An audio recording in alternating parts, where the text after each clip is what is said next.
الحمد لله نحمده ونستعينه ونستغفره ونؤمن به ونتوكل عليه ونعوذ بالله من شرور أنفسنا من يهد الله فلا مضل له ومن يضلله فلا هادي له وأشهد أن لا إله إلا الله وحده لا شريك له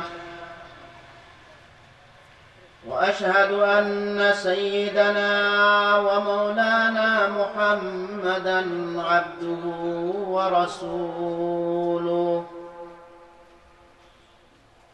أرسله الله إلى كافة الناس بشيرا ونذيرا وداعيا إلى الله بإذنه وسراجا منيرا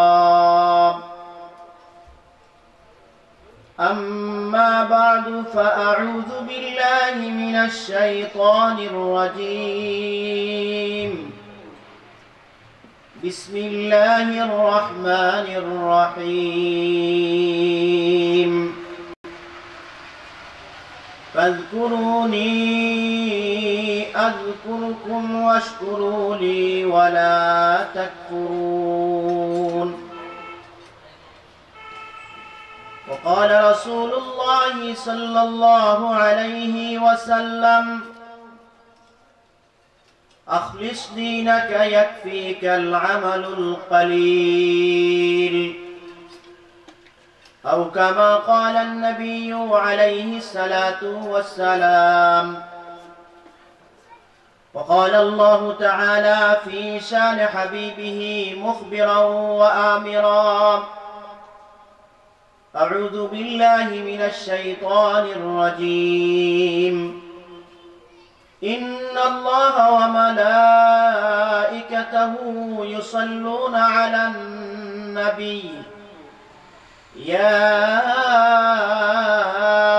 أيها الذين آمنوا صلوا عليه وسلموا تسليما اللهم صل على محمد وعلى آل محمد كما صليت على إبراهيم وعلى آل إبراهيم إنك حميد مجيد اللهم بارك على محمد وعلى آل محمد كما باركت على إبراهيم وعلى آل إبراهيم إنك حميد مجيد الحمد لله ثم الحمد لله खलीफा बदरपुरी शेख हाफिज मौलाना काजी मोहम्मद अब्दुल सुबहान रहमतुल्लाह अलैहि स्मृति বিজড়িত কলাকুটা দারুল আজকার মাদ্রাসার ব্যবস্থাপনায় আয়োজিত আজকের ইসলামী মহাসম্মেলনের কার্যক্রম এখন থেকেই শুরু হচ্ছে। আমরা আল্লাহর দরবারে শুকরিয়া আদায় করি যে আল্লাহ তাআলা ফিতনার জামানায় দ্বীনের এক মাহফিলের মধ্যে আসিয়া বসার কথা শোনার বলার তৌফিক দান করছেন। সেজন্য আমরা আল্লাহর শুকরিয়া আদায় করি। আমরা সবাই বলি আলহামদুলিল্লাহ।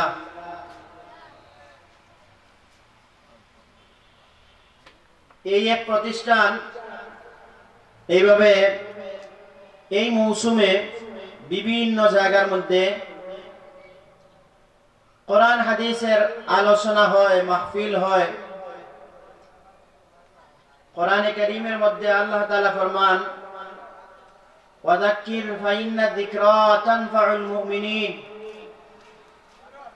দ্বীনের আলোচনা করতে থাকো। দ্বীনের আলোচনার দ্বারা আখিরাতের আলোচনার দ্বারা মানুষের ঈমান দ্বারা মুমিনদের ফায়দা হয়। ঈমান তো এরকম অবস্থা যে মানুষের ঈমান বৃদ্ধি পায়, মানুষের ঈমান কমে, মানুষের ঈমান বাড়ে। এজন্যই তো কোরআনে কারীমের মধ্যে আল্লাহ তাআলা ফরমায়, ওয়াইযা তুলিয়াত আলাইহিম আয়াতুহু যাদাতুহুম ঈমানা। যখন মুমিন বান্দার সামনে আল্লাহর কোরআনের তিলাওয়াত হয়, আল্লাহর আলোচনা হয়, আখিরাতের আলোচনা হয়, তো যাদাতুহুম ঈমানা, তাদের ঈমান বৃদ্ধি পায়। হাদিসের মধ্যে আছে, আল ঈমানু ইয়াজিদু ওয়া ইয়ানকুসু। মুমিনের ঈমানের ইজদিয়াদ হয়, কমে এবং বাড়ে। ইয়াজিদু ওয়া ইয়ানকুস, মানুষের ঈমান বাড়ে, মানুষের ঈমান কমে। কোরআনের আলোচনা দ্বারা, দ্বীনের আলোচনা দ্বারা মানুষের ঈমান বৃদ্ধি পায়, মানুষের মধ্যে আখিরাতের ফিকির আসে, মানুষের মধ্যে আমলি জজবা সৃষ্টি হয়, মানুষের মধ্যে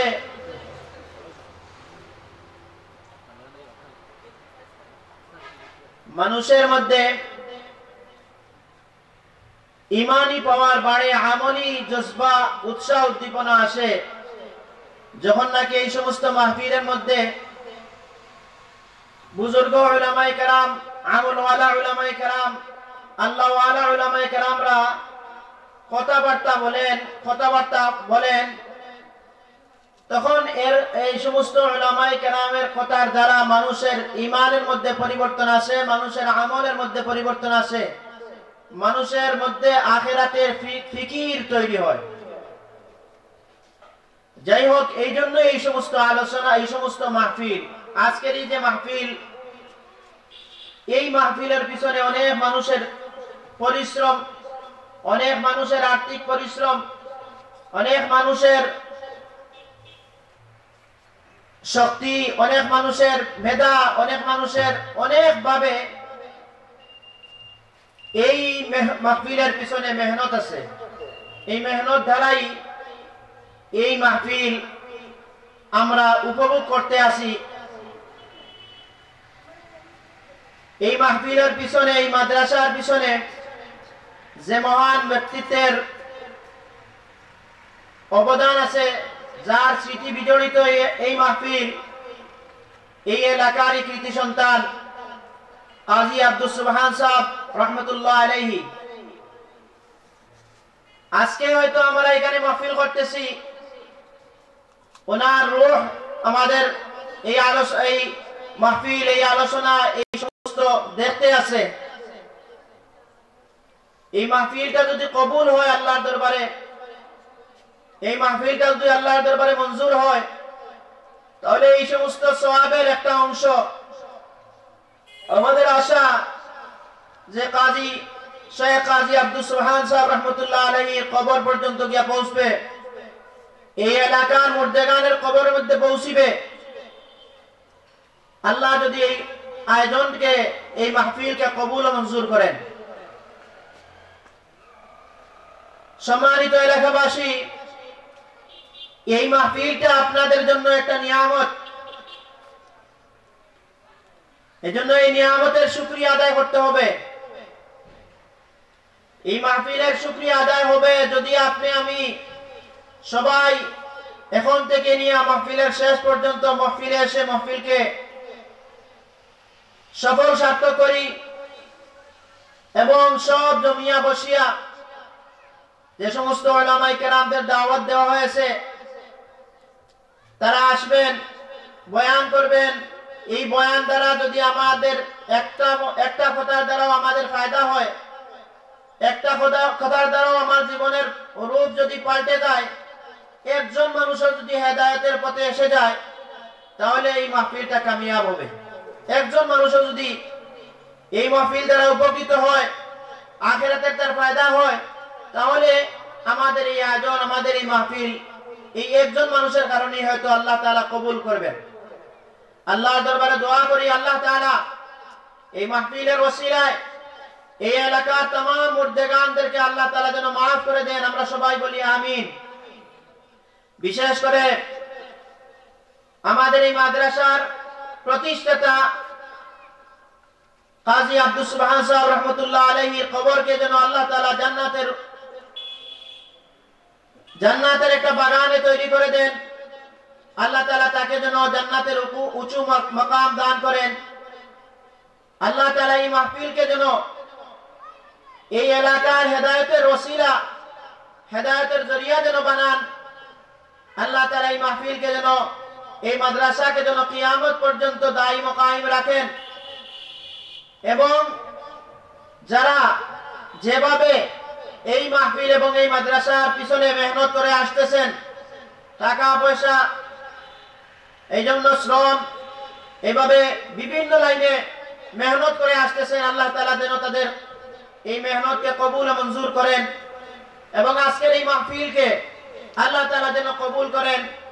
এই মাহফিলের মধ্যে যে সমস্ত মেহমানদেরকে দাওয়াত করা হয়েছে, আমরা জানি যে এই মাহফিলে আসতেছেন শাইখুল হাদিস আল্লামা শফিকুর রহমান দামাত বারাকাতুহুমুল আলিয়া, যাকে আমরা কিশোরগঞ্জি হুজুর হিসেবে জানি। এই এলাকারই কৃতি সন্তান, যিনি কিশোরগঞ্জ মাদ্রাসার শাইখুল হাদিসের পদে আছেন। অত্যন্ত বুজুর্গ আল্লাহওয়ালা, এক খালিস আল্লাহর ওলি বলতে হবে এই জওয়ানার। উনি এই মাহফিলের মধ্যে আসবেন। আমরা যার বয়ান শোনার জন্য অধিক আগ্রহ প্রকাশ করে থাকি, বর্তমান সময়ের এক আলোড়ন সৃষ্টিকারী বক্তা মুফতি আলী হাসান উসামা সাহেব, ওনাকেও দাওয়াত করা হয়েছে। উনিও ইনশাআল্লাহ জোহরের নামাজ এখানে পড়বেন, জোহরের পরেই ওনার বয়ান হবে। আমরা আজকে যদি এই মাহফিলকে সামনে রেখে, এই একটা বছরে একটা মাহফিল হয়, এই মাহফিলকে সামনে রেখে আমার কাম একদিনের জন্য যদি আমি পিছনে রেখে এই মাহফিলের মধ্যে উপস্থিত হয়, তাহলে আমাদের এই আয়োজন সফল হবে, আমাদের এই এত পরিশ্রম এগুলা সার্থক হবে। আমি আবার উদাত্ত আহ্বান জানাই এলাকার সর্বস্তরের মুমিন মুসলমান ভাইদেরকে, আমরা যেন এই মাহফিলের মধ্যে উপস্থিত হই। যাই হোক, আমাদের আজকে এই মাহফিলের উদ্বোধনী বয়ান পেশ করবেন হাফিজ শেখ কাজী আব্দুস সুবহান রহমতুল্লাহ আলাইহির সৌযোগ্য সাহেবজাদা, বড় সাহেবজাদা শেখ হাফিজ মাওলানা কাজী আব্দুর রহমান সাহেব। উনি আসার আগ পর্যন্ত আমি আপনাদের একটু সময় নষ্ট করব। আমি কোরআনে কারীমের একটি আয়াতের একটি টুকরা তিলাওয়াত করেছি। নবী আলাইহিস সালাতু ওয়াস সালামের লক্ষ লক্ষ হাদিস থেকে ছোট্ট একখানা হাদিস পেশ করেছি। এই হাদিসের আলোকে, কোরআনের আলোকে দুই চারটা কথা বলবো ইনশাআল্লাহ। কাজী মাওলানা কাজী আব্দুর রহমান সাহেব আসার আগ মুহূর্ত পর্যন্ত ইনশাআল্লাহ যে আয়াতটা আপনাদের সামনে আমি তিলাওয়াত করেছি, সেই আয়াতটা হচ্ছে, আমরা সবাই জানি এবং অনেকেই বয়ান করার আগে অনেক বক্তাই আয়াতও পড়েন, যে আয়াতটা খুবই পরিচিত, যে ফাযকুরুনি আযকুরুকুম। আল্লাহ কোরআনে কারীমের মধ্যে বলতেছেন, তোমরা আমাকে স্মরণ করো। ফাযকুরুনি, দুনিয়ার মানুষ তোমরা আমাকে স্মরণ করো। আযকুরুকুম, আমি তোমাদেরকে স্মরণ করব। ওয়াশকুরু লি, আমি আল্লাহ তাআলার শুকরিয়া আদায় করো। ওয়াশকুরু লি, আমি আল্লাহ তাআলার শুকরিয়া আদায় করো। ফাযকুরুনি আযকুরুকুম ওয়াশকুরু লি, আমি আল্লাহ শুকরিয়া আদায় করো। ওয়ালা তাকফুরুন, এই শুকরিয়া নিয়ামত এগুলা পাইয়া এগুলার নাশুকরি করো না, আমি আল্লাহ তাআলার শুকরিয়া আদায় করো। এই শুকরিয়া যে জিনিসটা আমরা মনে করি যে কোনো নিয়ামত পাওয়ার বাদে আলহামদুলিল্লাহ পড়া, এটাই শুকরিয়া আদায় করা। এটা হচ্ছে শুকরিয়া, মৌখিক শুকরিয়া। আপনি আমি আল্লাহ তাআলার হাজারো হাজারো নিয়ামতের ভিতরে আমরা আমাদের জীবন পরিচালিত হতেছে। অনেক নিয়ামতের মধ্যে আমরা ডুবিয়ে আছি। এই নিয়ামতগুলা যখন জায়েল হয়ে যায়, যখন আমার থেকে যায় কি, তখন আমি এটার নিয়ামত মনে করি। হাজার হাজার নিয়ামত আল্লাহ তাআলা আমারে দিয়া, আমি চলতে আছি নিয়ামতের উপরে, কিন্তু এই নিয়ামতগুলো আমি অনুভব করতে পারি না। যখন এই নিয়ামত আমার কাছ থেকে যায় কি, তখনও আমার মনে হয় হায় রে, এটা তো বড় নিয়ামত, এটাই মনে হয় আমার সব কিছু।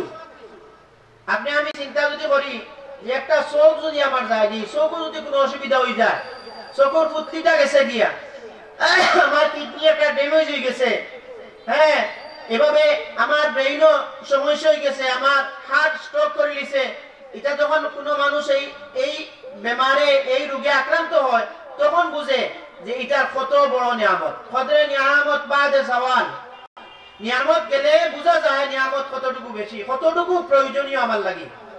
এই দুইটা চোখ আল্লাহ তাআলা দিছে, এটা কত বড় নিয়ামত, এটা আমি অনুভব করতে পারতাম না। যে একবারে অন্ধ, যে চোখে কিচ্ছু দেখে না, দুনিয়া দেখে না, তারে যদি গিয়ে আপনি একলা একলা জিজ্ঞাসা করেন যে চোখ যে আল্লাহ তাআলা নিয়ামত, এটা কেমন বড় নিয়ামত, হে কইতে পারবো। তার কাছ থেকে আপনি শুনবা যে এই চোখ যে আল্লাহ তাআলার কত বড় নিয়ামত। আপনি এখন আমি কল্পনা যদি করি যে আমি চোখ বুঝিলাম, আর এই চোখটা খোলার আমার কোনো ক্ষমতা নাই, ওলা যদি আমার তাকি যায়, এইরকম যদি আমার অবস্থাটা তাকি যায়, আমি কত বানা বোঝা যাইব যে আমার দুনিয়াতে আর কিচ্ছু নাই।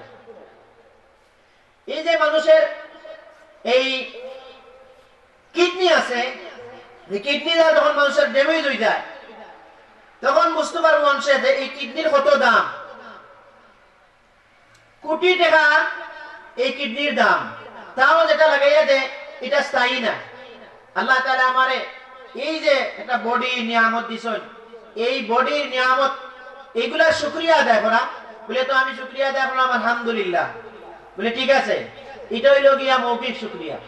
কিন্তু আসল যে শুকরিয়া হইল গিয়া, আসল শুকরিয়া হইল গিয়া এই আমার বডিটারে আল্লাহর জন্য বিলীন করিয়া আল্লাহর ইবাদত বন্দেগীর মধ্যে খাটানি, এটা হইল গিয়া এই বডির শুকরিয়া আদায় করা। এজন্য আমরা মুরব্বীরা অনেক হইয়া দেখেন যে নামাজ হইল এটা বদনের খাজনা, জমিনের আমরা খাজনা দেই নানি, তো বদনের খাজনা হইল নামাজ। বলে একজন মানুষের আল্লাহ তাআলা তার পুরাটা শরীর দেহ কত সুন্দর সুষ্ঠু বানাইলা, সুন্দর বানাইলা। লাকাদ খালাকনাল ইনসানা ফি আহসানি তাকওয়িম। কোরআনে কারীমের মধ্যে আল্লাহ তাআলা ফরমায় যে আমি মানুষকে অত্যন্ত সুন্দর কাঠামোতে সৃষ্টি করছি, আর দুনিয়ার কোন মাখলুক রে এত সুন্দর বানাইছি না যতটুকু সুন্দর বানাইছি খারে মানুষরে। এবং এই 18,000 হোক আর এর থেকে বেশি হোক, এর থেকে বেশি মাখলুকাত, এই মাখলুকাতের মধ্যে আল্লাহ তাআলা মানুষকে শ্রেষ্ঠ বানাইছেন, সুন্দর কাঠামোতে সৃষ্টিও করছেন, আবার শ্রেষ্ঠও বানাইছেন। দুনিয়ার মধ্যে শ্রেষ্ঠ জীব হইল গিয়া মানুষ। কিন্তু ও শ্রেষ্ঠ মানুষের ব্যাপারে, মানুষ শ্রেষ্ঠ এই পর্যন্ত শ্রেষ্ঠ যে ফিরিস্তা, নূরের তৈরি ফিরিস্তা থেকে আরো শ্রেষ্ঠ, আরো দামি মানুষ, আরো দামি মানুষ। এই জন্য তো আল্লাহ তাআলা আম্বিয়ায়ে কেরাম হলরে ফিরিস্তা না বানাইয়া ও আদম সন্তান থেকে আম্বিয়ায়ে কেরাম হলরে নবী হলরে বানাইছেন। তে আদম সন্তান লাগিয়া, আদম সন্তানেরা আমরা মানুষ যারা, আমরা হইলাম সর্বশ্রেষ্ঠ। আবার কোরআনে কারীমের মধ্যে ও মানুষের ব্যাপারে কওয়া হইছে বালহুম আদাল, যে মানুষের ব্যাপারে কওয়া হইছে লাকাদ খালাকনাল ইনসানা ফি আহসানি তাকওয়িম, যে মানব সম্পর্কে কওয়া হইছে ওয়ালাকাদ কাররামনা বনি আদম, বনি আদম রে আমি আল্লাহ তাআলা সম্মানী বানাইছি, বনি আদম রে আমি আল্লাহ তাআলা সুন্দর সৃষ্টিতে, সুন্দর কাঠামোতে সৃষ্টি করছি। ও বনি আদমের ব্যাপারে কওয়া যে বালহুম আদাল উলাইকা কাল আনআম, বালহুম আদাল, এরা হইল কি চতুষ্পদ জানোয়ার, চতুষ্পদ জানোয়ারের চাইতেও আরো খারাপ, আরো নিকৃষ্ট। ও যে গরু, ছাগল, হিয়াল, টলা, বান্দর, এগুলা চতুষ্পদ জানোয়ার। এই চতুষ্পদ জানোয়ার হইছে ও মানুষেরও, আবার নাকি ও মানুষের কইছে না এটা তো চতুষ্পদ জানোয়ারের চাইতেও আরো খারাপ।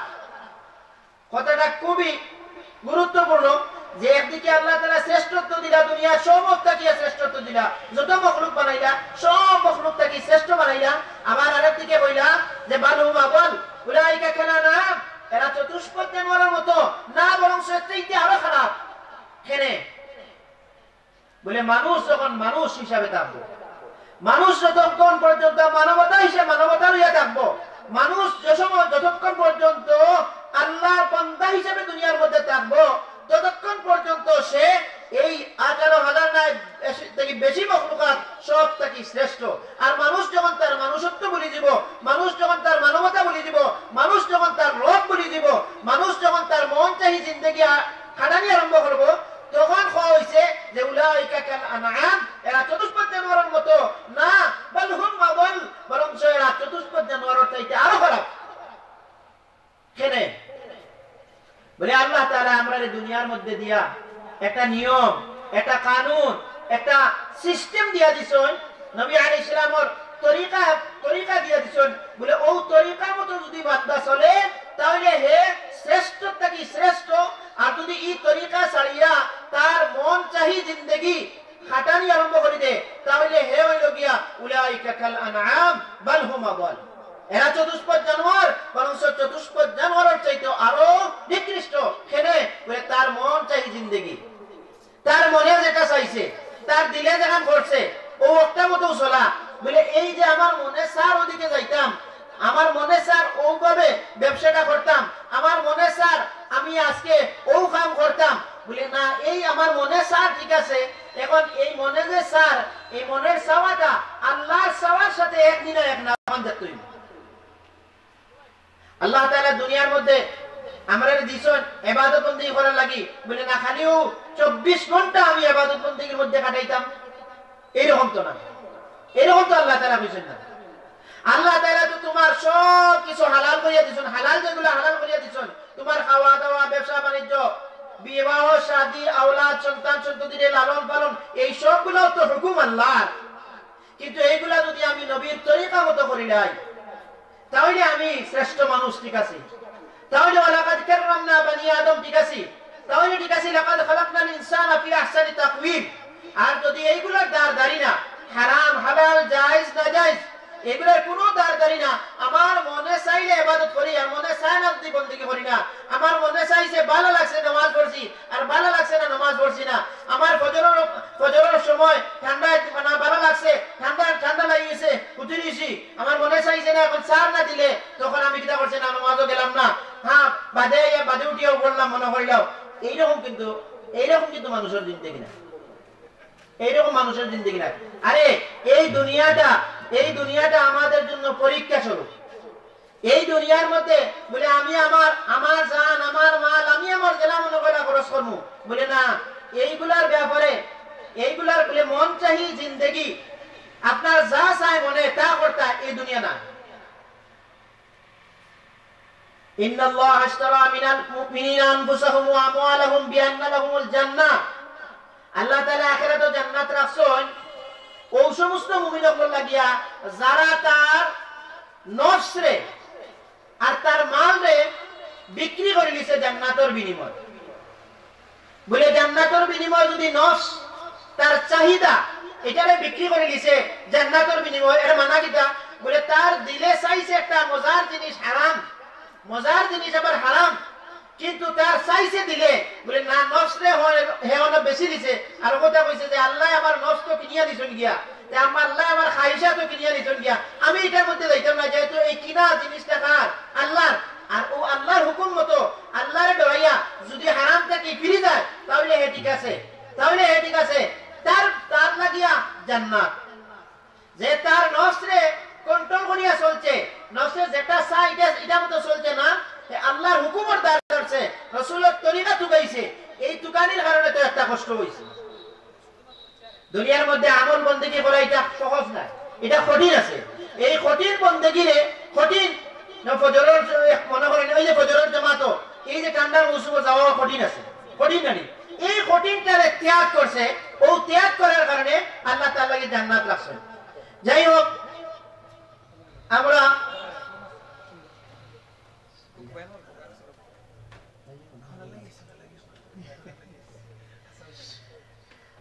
অল্প সময় ইনশাআল্লাহ আমাদের সামনে আমাদের এই এলাকার কৃতি সন্তান কাজী আব্দুস সুবহান সাহেব রহমতুল্লাহ আলাইহির সৌযোগ্য সাহেবজাদা দ্বিতীয় শেখ লুৎফুর রহমান কাজী শেখ লুৎফুর রহমান হাফিজাহুল্লাহ আমাদের মধ্যে উপস্থিত হয়ে গেছেন।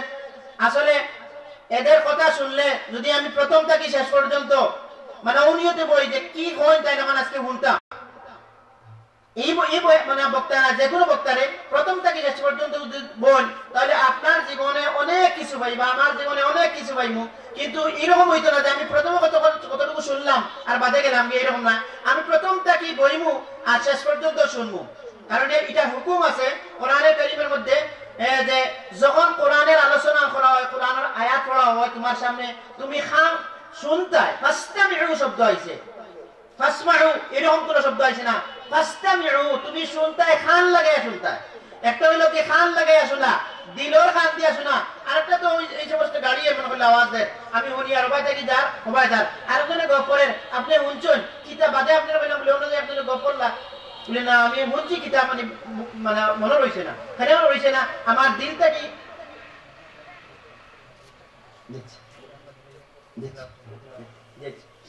তো এই যে হুকুম যেটা ফাসতামিউর হুকুম আইছে বলে তুমি খান লাগাইয়া শুনিও। কোরআন শরীফের যখন তিলাওয়াত করা হয়, কোরআনের আয়াত আলোচনা করা হয়, হাদিস আলোচনা করা হয়, তখন তুমি খান লাগাইয়া শুনিও। খান লাগাইয়া শোনার হুকুম আইছে, শুধুমাত্র শোনার হুকুম না। আজকে আমরা অনেক মাহফিলের মধ্যে যাই,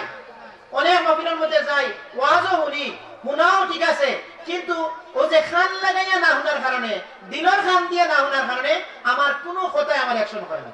এজন্য যে সমস্ত অতিথিরা, যে সমস্ত বয়ান করবা যারা বুজুর্গ হলে, এই কথাগুলো যদি আমরা খান লাগাইয়া একজনের বয়ানটা প্রথম থেকে শেষ পর্যন্ত যদি শুনি, তাহলে দেখো এখান থেকে আমরা কিছু পাইব। তো যাই হোক, আমি যে কথাটা বলতেছিলাম এই কথাটা কি বলে আল্লাহ একদিকে বললাম বলে তুমি তাই লইলা গিয়া এই দুনিয়ার শ্রেষ্ঠ, দুনিয়ার মধ্যে যত মাখলুক আমি সৃষ্টি করছি সব থেকে শ্রেষ্ঠ। আর আরেকদিকে বইলা কিতা বলে উলাইকা কালানআম বাল হুম আদাল, এরা চতুষ্পদ জানোয়ার, বরং চতুষ্পদ জানোয়ারের চাইতে আরো খারাপ। এই খারাপটা কইয়া কেনে বলে দেখেন আল্লাহ তাআলা আমরা একটা ব্রেইন দিছেন, বুঝার ক্ষমতা দিছেন, এই ব্রেইন খাটানোর ক্ষমতা দিছেন। এই ব্রেইন দিয়ে তো মানুষে আজকে বিমান চালাইতে আছে, এই ব্রেইন দিয়ে তো মানুষ আজকে মোবাইল বাহির করছে বলে কিতা ওখানের মধ্যে আমি যদি কথা কই তাহলে দূর দূরান্ত হাজার হাজার মাইল দূরে অবস্থিত দেশগুলোর মধ্যে আপনারা দেখি দেখি মানুষের কথা কইতে পারেন। এগুলা কে বানাইছে? ও মানুষে বানাইছে, মানুষের ব্রেন দিয়া।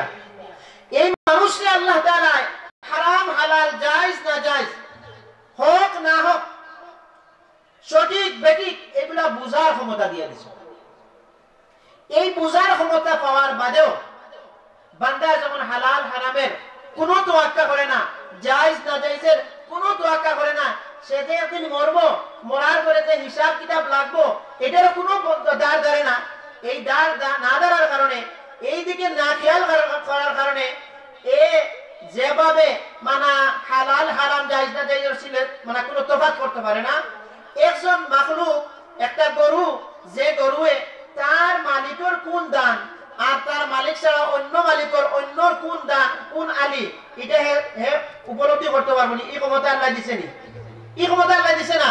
এ যার তার দাঁড়াও গিয়া মুখ লাগাই দিতে পারে, যার তার ক্ষেত্রেও গিয়া মুখ লাগাই দিতে পারে, তার লাগে হালাল হারামের কোনো বিষয় নাই। এখন আমি আশরাফুল মাখলুকাত হওয়ার বাদেও আমার সামনে যদি হারাম হালালের কোনো ভেদাভেদ থাকে না, আমার সামনে যদি জায়েজ না জায়েজের কোনো ভেদাভেদ থাকে না, আমার সামনে যদি আল্লাহর হুকুম কি, আল্লাহর নির্দেশ কি, আর আল্লাহর নিষেধ কি, আল্লাহর আদেশ কি আর নিষেধ কি, কোনোটা দাঁড় দাঁড় যদি আমি দাঁড়ি না, তাহলে আমার মধ্যে আর এই পশুর মধ্যে কি বেশম? হেও তো হালাল হারামের চিন নাই, হেও তো খাইতে আছে, আমিও তো খাইতে আছি।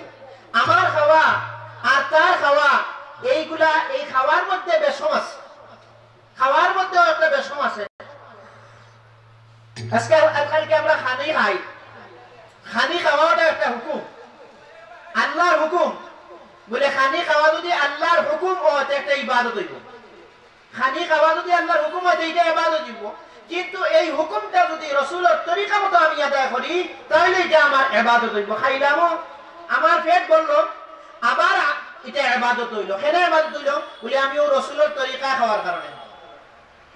কিন্তু আমি খাইছি এমন ভাবে খাইছি যে হালাল হারামের কোনো দাঁড়ছি না, জায়েজ না জায়েজের কোনো তফাৎ করছি না, শুধুমাত্র খাইছি আর খাইয়া পেটটা বড় করছি, স্বাস্থ্য সবল করছি।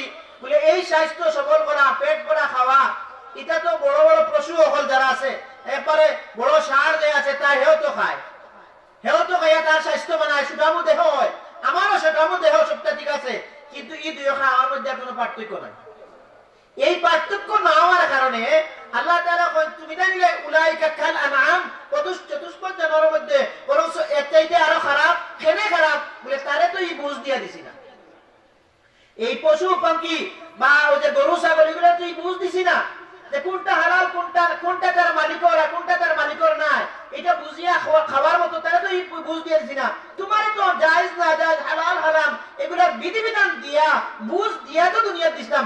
এরপরেও যখন তুমি এটার কোনো দাঁড় দাঁড়ছো না, এরপরেও কোনো তফাৎ করছো না, তাহলে তুমি আর হে এই পশু আর তুমি কোনো বেশম নাই, বরং এই পশুটাই খারাপ করে। বলে তোমারে তো আমি আল্লাহ তাআলা কি দিয়া দিছিলাম? এই ব্রেন দিয়া দিছিলাম। ব্রেন দিয়া তো তুমি কাজ করছো না, এই ব্রেনটা কাজও লাগাইছো না, তাহলে এটা আর খারাপ। কারণ কি আমরা দুনিয়ার মধ্যে দেখি অনেক ভালো জিনিস, যেটা সবচেয়ে ভালো উন্নত, এই জিনিসটা কষিলে সবচেয়ে দুর্গন্ধ। আপনি মিষ্টি বহুত ভালো জিনিস, সাদে মানুষে খায়, কিন্তু এই মিষ্টিটা যখন যদি পচি যায়, এটার দুর্গন্ধ আর থাকা যায় না।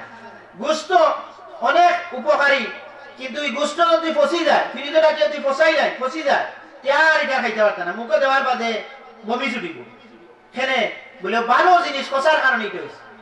মানুষ শ্রেষ্ঠ জাতি, কিন্তু এই মানুষের খাসলতের কারণে, মানুষের অভ্যাস খারাপ হওয়ার কারণে এত নিকৃষ্ট হয়, আল্লাহর ভাষায় বলে চতুষ্পদ জানোয়ারের চাইতে আরো খারাপ হয়।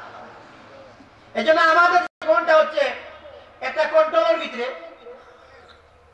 আমরা জীবনটা কিন্তু দুনিয়াটার সিস্টেম আমার মুমিনের জন্য বলে এটা জেলের মতো, হাদিসের ভাষায় এটা জেলের মতো। জেলের মধ্যে জেলার যেভাবে তার একটা নিয়ম নীতির ভিতরে চলতে হইব। নিয়ম নীতির ভিতরে যদি চলে না, তাহলে ওইতো না। তার লাগিয়া দুনিয়াটা আমার মুমিনদের জন্য একটা জেল। বলে জেল কেনে? বলে একটা নিয়ম নীতির ভিতরে চলতে হইব। আবার কাফিরদের জন্য এটা জান্নাত বলা হয়েছে। বলে জান্নাত কোনে কইলো? বলে জান্নাতের মধ্যে বান্দা যা চাইবো তা করবো। ওয়ালাকুম ফিহা মা তাশতাহি আনফুসুকুম ওয়ালাকুম ফিহা মা তাদউন।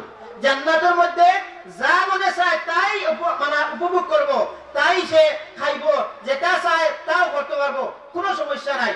এটা হলো জান্নাতের বেলায়। মুমিন ছাড়া কাফির যারা, তারা দুনিয়ার মধ্যে যা চায় তা করে, তার কোনো জায়েজ না জায়েজ, হালাল হারামের কোনো বিধি নাই। তার লাগে এটা হলো কি বেপরোয়া চলার দুনিয়া। আর আমরা লাগি বেপরোয়া চলার দুনিয়া নাই, আমরা একটা গন্ডির ভিতরে চলতে হইব। আমরা লাগি বেপরোয়া চলা আর যা মনে চায় তা করার জায়গা হইল জান্নাত। এটা দুনিয়া হইল কি পরীক্ষার মহল, পরীক্ষার ইমতিহানের মহলের মধ্যে আমি আছি, হলের মধ্যে আমি আছি। এই পুরাটা লাইফ, পুরাটা জিন্দগি সম্পর্কে আপনারে আমারে প্রশ্ন করা হইব। এই জীবন সম্পর্কে প্রশ্ন করা হইব যে এই তোমার 60, 70, 80 বছর জিন্দগি দিলাম, এই জিন্দগিটা কোন খাতে কোন ভাবে খাটাইছো, তুমি এই হিসাবটা দিয়া দাও। আখিরাতের মধ্যে খবর হইল পয়লা ঘাট, এই ঘাটের মধ্যে তো প্রশ্ন আরম্ভ। বলে প্রশ্ন কেনে? বলে দুনিয়ার মধ্যে পরীক্ষা দিয়া গেছি, দুনিয়ার মধ্যে আমল করিয়া গেছি, এখন পরীক্ষা, প্রথম থেকে আখিরাতের পরীক্ষা, খবর আরম্ভ হয়ে যাব। পয়লা প্রশ্ন হইব মার রব্বুকা, পয়লা প্রশ্ন হইব মার রব্বুকা, তোমার রব কে? বলে রব্বি আল্লাহ। বলে রব্বি আল্লাহ মুখস্থ করিয়া দেয়, মুখে তার খবর গিয়া হয়ে দিল। রব্বি আল্লাহ মুখস্থ করতে তো সহজ, এই রব্বি আল্লাহ মুখস্থ করিয়া গেলাম গিয়া, আর তো খবর সওয়াল যখন হইব মার রব্বুকা, বলে তো ওয়াজ যখন শুনছি ওইখান মনে রইব আমার। আর যে সময় সওয়াল করবা ফেরেশতায়, তখন আমি কইব রব্বি আল্লাহ। বলে জি না, এটা এই সময় তোমার মুখে দিয়ে আমার মুখে দিয়ে আইতো না। কেন আইতো না? বলে রবের সাথে দুনিয়ার জীবনে আমার সম্পর্ক আছিল না। রব হে, রব অর্থ কিতা? আল্লাহ, আল্লাহ হে, আল্লাহরে চিনছি না, মানছি না, আল্লাহর দাঁত দাঁড়ছি না, আল্লাহর হুকুমের দাঁত দাঁড়ছি না, রবের সাথে কোনো সম্পর্ক আমার নাই। এখন যখন আমারে রব সম্পর্কে প্রশ্ন করা হইব তখন তো কইব হা হালা আমি তো জানি না। বলে রবের সাথে যার যত বেশি সম্পর্ক হইব ও খবর দেওয়ার বাদে সোয়ালের সাথে সাথে আমি কইব রব্বি আল্লাহ। দিনিয়া মা দিনুকা, তোমার দিন কিতা, ধর্ম কিতা আসলো? বলে ধর্ম সম্পর্কে আমি কোনো দাঁত দাঁড়ছি না, দিন কিতা শিখছিও না, এটা উপলব্ধিও করছি না, বুঝছিও না। আমি আমার এহসাস হইছে না যে দিন কিতা, দিন কিতা, দিন শিখা লাগবো। যে এক জিনিস আজকে আমরা সব শিখতে পারি, ইঞ্জিনিয়ার, পাইলট পারে, অনেক কিছু হইতে পারে, মানুষে ব্যবসা বাণিজ্য করিয়া কোটিপতি হইতে পারে, সব লাইন বুঝে, কিন্তু দিনের লাইনে যদি হয় একবারে মনে করলে সাধারণ আজানটা দিলেও পাকাও ও মানুষে তো গাইব। কিন্তু মাদ্রাসার ছাত্রটাও আসেনি, মেসাও মানে আজানটা দিত আর আজানটা দিত, ওই কারণে আল্লাহ আটকে গেল, আজানটা দিতে পারেন না। আকামতটা কবা এখন দেখা যায়, এখন এখন কই দেখে আর ছাত্র নতুন আসেননি, খেমসান ইমাম সাহেব আসেননি, ওইখানে আজান দিতে আকামতটা দিতে। আমি মুসলমান, ও আকাম বিশ্বাস করো কান আমার যদি আপনি দর্শনটা এখানে করি এখন যে আকামতটা হয়ে দাও হইতে পারত না। এই আজান আকামত সাধারণ বিষয় মনে করলাম, ও জিনিসটা আমরা হইতে পারি না। এখন আমি দিনের ব্যাপারে আমি কি জানি? এখন যে কিয়ামতের মাই খবর কি আমার সওয়াল করব মা দিনুকা, তোমার দিন কিটা আছে? তখন তো আমার দিনের সাথে কোনো সম্পর্ক নাই, আমার দিন সম্পর্কে আমি কিচ্ছু শিখলাম না, তখন আমি দিনের উত্তর দিতাম। 3 নম্বর যখন প্রশ্ন করব মা হাযা রাজুলুল লাযী বুইসা ফীকুম, ও এক নবী আলাইহিস সালাম রে হয়তো সামনে আনিয়ে দেখানি হইব, অথবা তার এই চেহারা মুবারক দেখানি হইব, যে এই খে বলে আমি তো ফট করে কইব আমার নবী। বলে নবী কইতে হইলে নবীর সাথে দুনিয়ার জীবনে আমার সম্পর্ক কিভাবে আসি, নবীর সাথে আমার মহব্বত কেমন আসি, নবীর সুন্নাত কতটা আমি পালন করছি। আরে একজন মুমিন মুসলমানের পুরো জিন্দেগির মধ্যে তো তার পুরো জিন্দেগির মধ্যে নবীর সুন্নাত 100 ভাগের 100 ভাগ মানতে হইব, চলতে হইব। এখন নবীর সুন্নাত আমি কোনো দাঁড় দাঁড়ছি না। নবীর সুন্নাত খাইতে সময় বলে অনুবাদ খাইয়ার বলে নবীর সুন্নাত কিতা, বলে আটতে সময় নবীর সুন্নাত কিতা, বলে এখন ঘুমাইতে নবীর সুন্নাত কিতা, বলে এখন পেশাব পায়খানা থামাইয়ার নবীর সুন্নাত কিতা। একদিনে তো কইছি না, এখন যখন নবী আলাইহিস সালামের দেখানি হইব তখন তো আমি হা লা খেলে বলে নবীর সাথে দুনিয়ার জীবনে আমার কোনো সম্পর্ক আছে না। এই জন্য এই সওয়ালগুলো জবাব দিতে হইলে রবের সাথে সম্পর্ক হইতে হইব, দিনের সাথে সম্পর্ক হইতে হইব, রাসূলের সাথে মহব্বত হইতে হইব, রাসূলের মহব্বত হইব ইতাআতের দ্বারা। বলে ইতাআত কিতা, বলে নবীর পুরো জিন্দেগিরে আমার জিন্দেগির মধ্যে ফিট করার চেষ্টা করতে। এইভাবে যদি চেষ্টা করি তাহলে না আখিরাতের এই সওয়ালগুলো আমার পক্ষে দেওয়া সহজ হইবে। আমি কথা আসলাম কথা যে শুকরিয়া আদায় করা, বলে এই শুকরিয়া আদায় করা আজকের এই মাহফিলের আয়োজন হইছে, বলে শুকরিয়া আদায় হইব ওই সময় যদি আমরা সব এই মাহফিলের মধ্যে আইয়া প্রথম থেকে শেষ পর্যন্ত বই আর উলামায়ে কেরামের কথা শুনি, তাহলে এটা শুকরিয়া আদায় করি, এটা শুকরিয়া আদায় করা, এটা একটা নিয়ামত। এই নিয়ামত গুলা দ্বারা আমরা হাজার হাজার লাখ লাখ কোরআনের ভাষায় বলা হইতেছে যে আল্লাহর দেওয়া নিয়ামত, এই নিয়ামত গুলারে যদি তুমি গণনা করতে লাগো, গণনা করিয়া শেষ করতে পারতা নাই। বলে এটা কিতা হল? বলে জি, আপনি যেদিকে দেখাইবা আল্লাহর নিয়ামত, যেদিকে দেখাইবা আল্লাহর নিয়ামত, যেদিকে দেখাইবা দেখবা আল্লাহ তাআলার দান। আপনি বডির দিকে দেখাইন আল্লাহ তাআলার দান, আপনি আপনার ফ্যামিলির দিকে দেখাইন আল্লাহ তাআলার দান, ও দুনিয়ার দিকে দেখাকা, আপনি চোখে যা দেখাকা এটাও দেখবা আল্লাহ তাআলার দান। এই যে মখলুকগুলো দেখতেছি, এই মখলুকটা প্রত্যেকটা মখলুক যদি আমি চিন্তা করি যে প্রত্যেকটা মখলুক ও আল্লাহ তাআলা আপনার নিয়ামত আপনার খেদমতের লাগি দিছে, আপনার খেদমতের লাগি যদি দিয়া থাকে তাহলে এটাও তো একটা নিয়ামত, এটাও তো একটা নিয়ামত। এই নিয়ামতগুলোর শুকরিয়া আদায় করতে আমরা ইবাদতের দ্বারা, নিয়ামতগুলোর শুকরিয়া আদায় করতাম আল্লাহর হুকুম পালনের দ্বারা, নিয়ামতগুলোর শুকরিয়া আদায় করতাম আমরা কর্ম দ্বারা, শুধু মুখ দ্বারা নয়। মৌখিক শুকর আদায় করার একটা সুযোগ আছে, আমি নিয়ামত পাইয়া আলহামদুলিল্লাহ শুকরিয়া আদায় করতাম, কিন্তু এইগুলো আমরা কর্মে দেখাই দিতাম যে এগুলো আমরা শুকরিয়া আদায় করি। আর এই মাহফিলের মধ্যে আমরা আসে বই শেষ পর্যন্ত থাকি না, উলামায়ে কেরামের কথাগুলো শুনি, আমল করার চেষ্টা করি, তাহলে এটাই নিয়ামতের শুকরিয়া। আল্লাহ তাআলা আমরা এই মাহফিলের মধ্যে আসিয়া বসার এবং এই মাহফিলের কদর বুঝার তৌফিক দান করো। আর এই কদর বুঝা, আমরা আজকে এই সমস্ত মাহফিলের কদর বুঝি না, কদর বুঝি না, কদর বুঝি না, এর কারণে এটার কদর করি না। এক জিনিস আপনার যদি আপনার সম্পর্কে যদি আমার জানা হয় যে আপনি ও পর্যায়ের মানুষ, তাহলে আপনাকে আমরা কদর করি। আমরা এই মাহফিলগুলা কি, এই তো রসম হিসাবে আমরা মাহফিলগুলা করি। আমরা করনেওয়ালা যারা তারাও বেশিরভাগ এরকম, আর শূন্যওয়ালা যারা তারাও এরকম বেশিরভাগে বলে না। এই মাহফিলগুলার কথা, এই মাহফিলগুলোর মধ্যে আল্লাহ আল্লাহ রসুলের কথা হয়, আল্লাহ আল্লাহ রসুলের কথা হইতেছে। কে হইতেছে না হইতেছে, কারা করতেছে না করতেছে, এরকম নয়। বলে এই কথাগুলা কি করা হইতেছে, কার কথা করা হইতেছে, কার এলান দেওয়া হইতেছে, এই কথা আমি চিন্তা করি। নিজের জিন্দগি দিকে তাকাই, নিজের জিন্দগির দেখতে দেখাই। বলে আজকে আমার জিন্দগি থাকি 40